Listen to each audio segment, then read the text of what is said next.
Good afternoon. मैं chemistry lecturer diet Banda आप सबका ऑनलाइन क्लासेस में स्वागत करता हूँ। बच्चों, हमारे डीएलएड सेकेंड सेमेस्टर में एक केमिस्ट्री का बहुत ही इम्पोर्टेंट टॉपिक है, जैसा दिख रहा है एसिड, बेस एंड सॉल्ट। तो आज हम डिस्कशन करने वाले हैं कि एसिड क्या होते हैं, बेस क्या होते हैं और सॉल्ट क्या होते हैं, इनको कैसे पहचानते हैं, इनकी प्रॉपर्टीज क्या हैं, इसके बारे में आज इस ऑनलाइन क्लासेस में मैं आप सबके सामने डिस्कशन करूंगा और सारे फंडामेंटल कॉन्सेप्ट जो भी क्लियर ना आप लोग पूछ सकते हैं मुझसे। तो सबसे पहले मैं बताना चाहूंगा कि जो बेसिक लेवल की किताबों में है कि एसिड किसे कहते हैं, बेस किसे कहते हैं और सॉल्ट यानी लवण किसे कहा जाता है।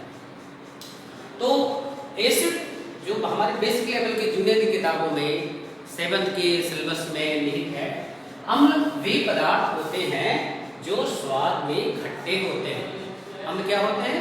स्वाद में खट्टे। जैसे आप प्रायः दही का इस्तेमाल करते हैं, मट्ठे का इस्तेमाल करते हैं, आज दिन गर्मी दिनों में नींबू का सेवन करते हैं, तो इनमें जो स्वाद होता है, खट्टा होता है, वो जिस वजह से होता है उसे ही हम, इसका मतलब उन सब चीजों में क्या पाया जाता है?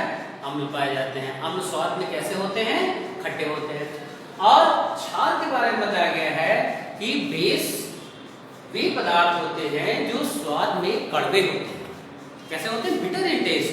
Base are the compound which are bitter in taste according to basic level books. लेकिन आज हम आपको बताना चाहते हैं अम्ल और क्षार के बारे में और थोड़ा सा एडवांस स्टडी में आपको बताना चाहता हूँ।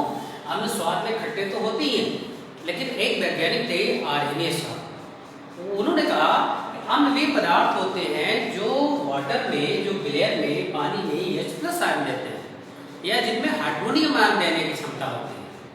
फॉर एग्जांपल, जैसे आप HCl ले लीजिए। जब HCl को पानी में घोला जाता है तो HCl को पानी में घोले जाने पर वो पानी से रिएक्ट करके अपना प्रोटॉन वाटर को दे देता है और वाटर को दे करके वो हाइड्रोनियम आयन में कन्वर्ट हो जाता है। तो इसलिए HCl क्या है? एसिड है। For example, HCl is acid because it will give H+ ion in the solution और H+ आयन वाटर से रिएक्ट करके हाइड्रोनियम आयन में कन्वर्ट हो जाते हैं। तो जैसे नाइट्रिक एसिड है, सल्फ्यूरिक एसिड है, they all of all acid। Sulphuric acid जैसे अब H+ आयन, HCl ने H+ आयन दिया और ये वाटर से कनेक्ट होकर के हाइड्रोनियम आयन में कन्वर्ट हो जाता है। वाटर से कनेक्ट होकर के किस में कन्वर्ट हो जाता है? हाइड्रोनियम आयन में कन्वर्ट हो जाता है। Water plus H+ convert to hydronium ion.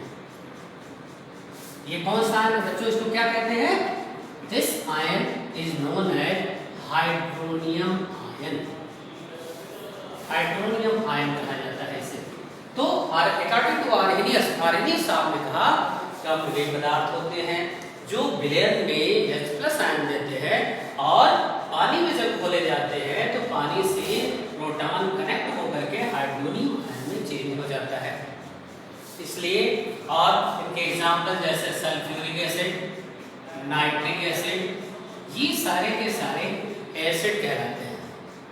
इसके बाद ये कहा गया कि बेस की डिफिनेशन दी गई, व्हाट आर दी बेस या क्षार क्या है।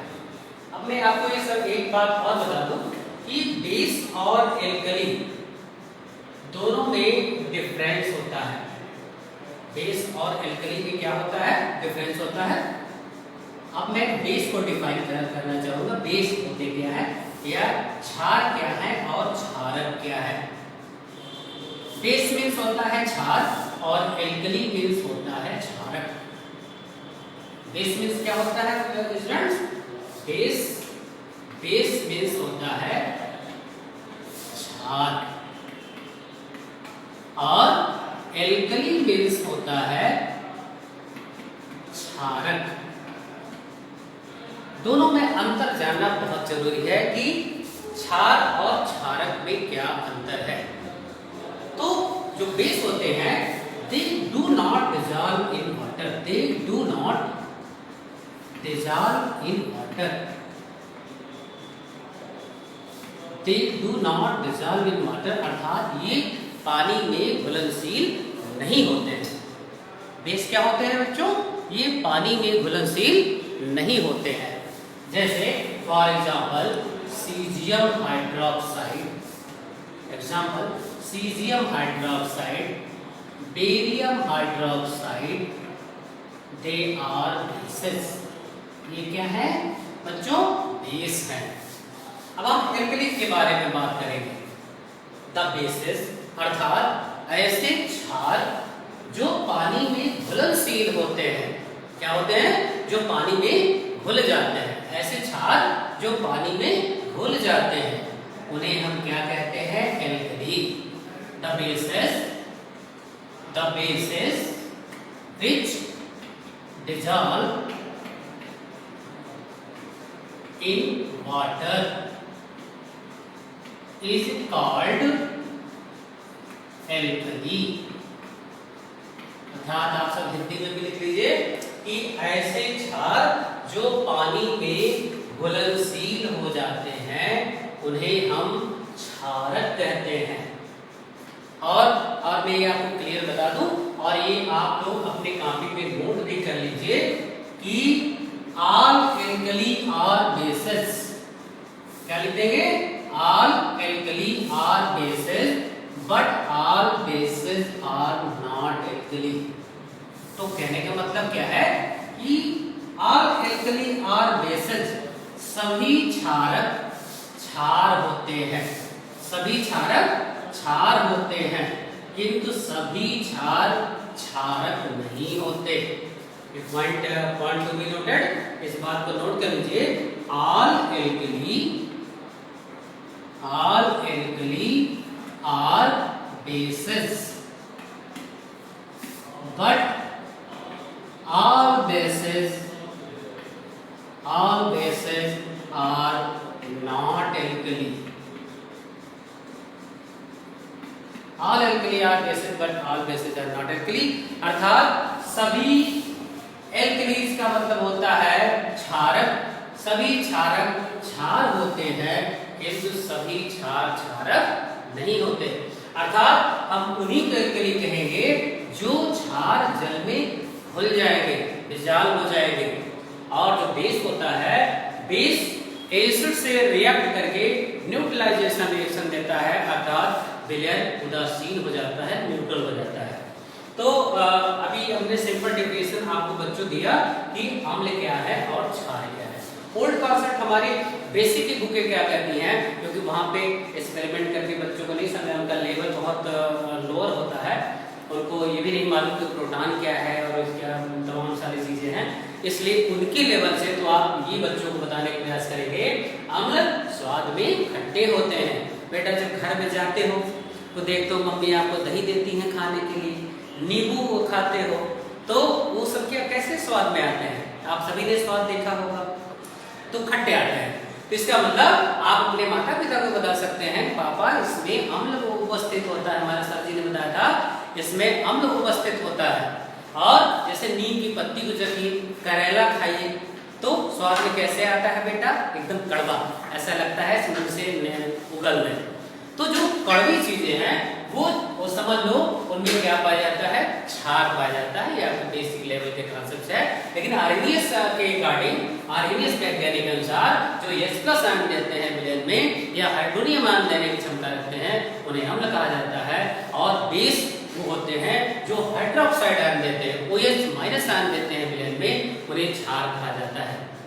बच्चों इसके बाद हम थोड़ा सा आप लोगों से और कंपटीशन लेवल, क्योंकि आप लोग सुपर टेट की तैयारी भी करेंगे और उसमें बहुत सारे कंपटीशन टेस्ट के क्वेश्चन पूछे जाते हैं और आपसे और अधिक नॉलेज की अपेक्षा की जाती है, इसलिए हम आपको इसके अतिरिक्त और भी चीजें बताएंगे, जैसे कि what are oxo acid, oxo अम्ल क्या है, ऑक्सो अम्ल हम किसे कहेंगे और इनकी तीव्रता कैसे डिसाइड करेंगे।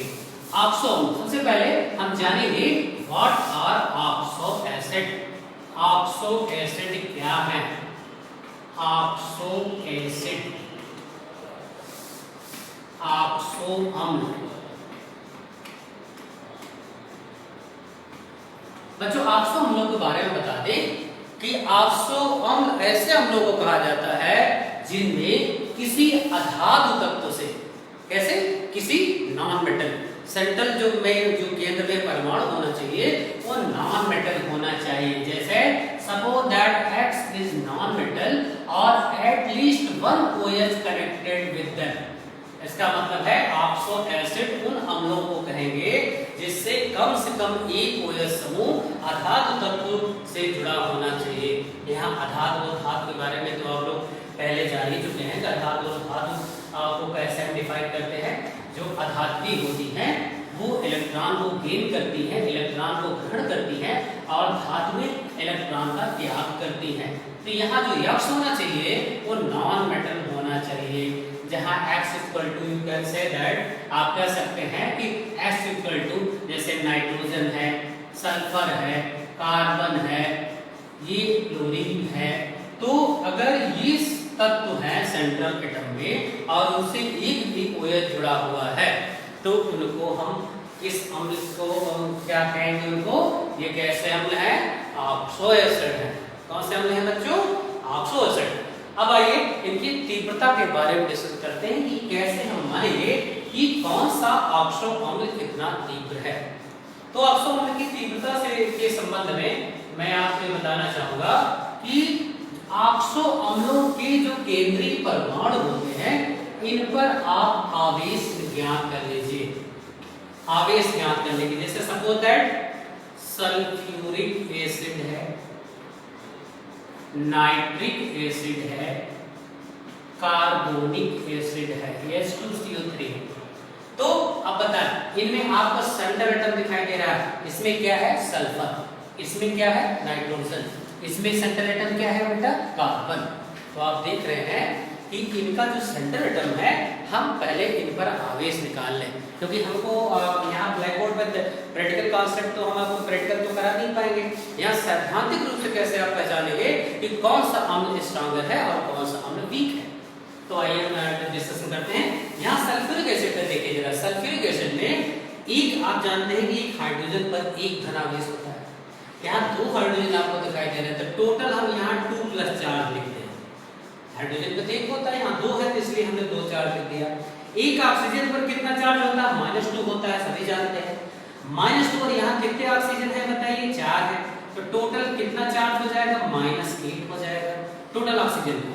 और आप जानते हैं जब एक कंपाउंड का निर्माण होता है तो जितना प्लस होता है उतना ही माइनस होता है, तभी न्यूट्रल होता है।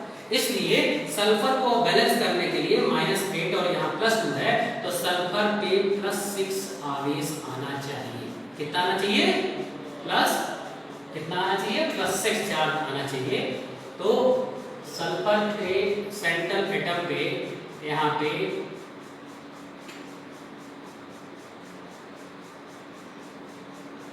+6 आवेश सेंट्रल एटम पे सल्फर पे दिखाई दे रहा है। उसी प्रकार बच्चों यहाँ देखिए नाइट्रोजन के यहाँ सेंट्रल एटम पे हाइड्रोजन पे +1, ऑक्सीजन पे टोटल कितना आएगा? -6। तो नाइट्रोजन पे यहाँ चार्ज आया +5। क्या चार्ज आया? +5 आ गया। कार्बोनिक एसिड के केस में देखिए हाइड्रोजन की वजह से टोटल +2 चार्ज, ऑक्सीजन की वजह से टोटल -6 चार्ज और फिर कार्बन पे +4 चार्ज आएगा। बच्चों ऑक्सो अम्लों की तीव्रता इस बात पे डिपेंड करती है, higher the charge on central atom, जितना सेंट्रल एटम पे चार्ज ज्यादा होगा अम्ल की तीव्रता उतनी ही ज्यादा होगी। Clear concept? इस दो सबसे ज्यादा, इसका मतलब सबसे स्ट्रॉन्गर एसिड कौन हुआ? Sulphuric acid. देन कौन सा एसिड है? Nitric acid. इसके बाद सबसे वीक एसिड होगा कार्बोनिक एसिड, और ये आपका हो जाएगा decreasing order of acidic strength. ये अम्ल की तीव्रता का कैसा क्रम हो जाएगा? घटता क्रम। आई थिंक अब आप समझ चुके। अगर मैं आपको एग्जांपल आपको करने के लिए दे दूं कि कौन सा अम्ल तीव्र है कौन सा अम्ल वीक है, इसको पूरा डिलीट करके काम दे दीजिए। हाँ। तो इसके बाद क्लियर हो जाएगा कि कौन सा अम्ल तीव्र है और कौन सा अम्ल वीक है। अब हम एग्जांपल दें, अगर आपको ये दे दें कि अरेंज करने के लिए दे दें बच्चों, क्वेश्चन दे दें कि निम्न अम्लों को उनके अम्लीयता के घटते क्रम में व्यवस्थित कीजिए। किस क्रम में व्यवस्थित करना है? अम्लों को घटती हुई, निम्न अम्लों को अम्लीय शक्ति के घटते क्रम में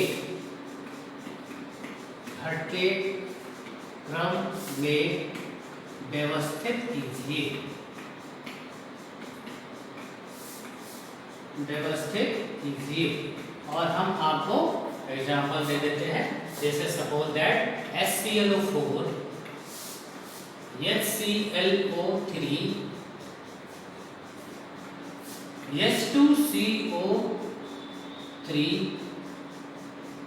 इन अम्लों को किस क्रम में आपको करना है? घटते क्रम में व्यवस्थित करना है। दूसरा एग्जांपल मैं आपको करने के लिए दे देता हूं कि HCl HBr HI HF को उनकी बढ़ती अम्लीय शक्ति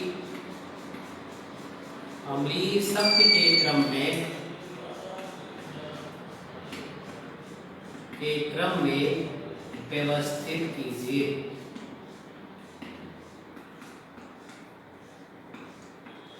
तो स्टूडेंट्स, आशा है कि इन क्वेश्चनों को आप सॉल्व कर लेंगे। किसी भी क्वेरी के लिए आप सब मुझसे कांटेक्ट कर सकते हैं और मैं ऑनलाइन उपलब्ध रहूंगा। इसके बाद इसका फर्दर इसके आगे कंटिन्यू करूंगा टॉपिक को। तब तक आप इतना पढ़िए। इसके बाद मैं फिर से, अगर आपको कोई जिज्ञासा होगी तो फिर मैं ऑनलाइन क्लास में उपलब्ध होगा और आपकी जिज्ञासा को सॉल्व करूंगा। ओके।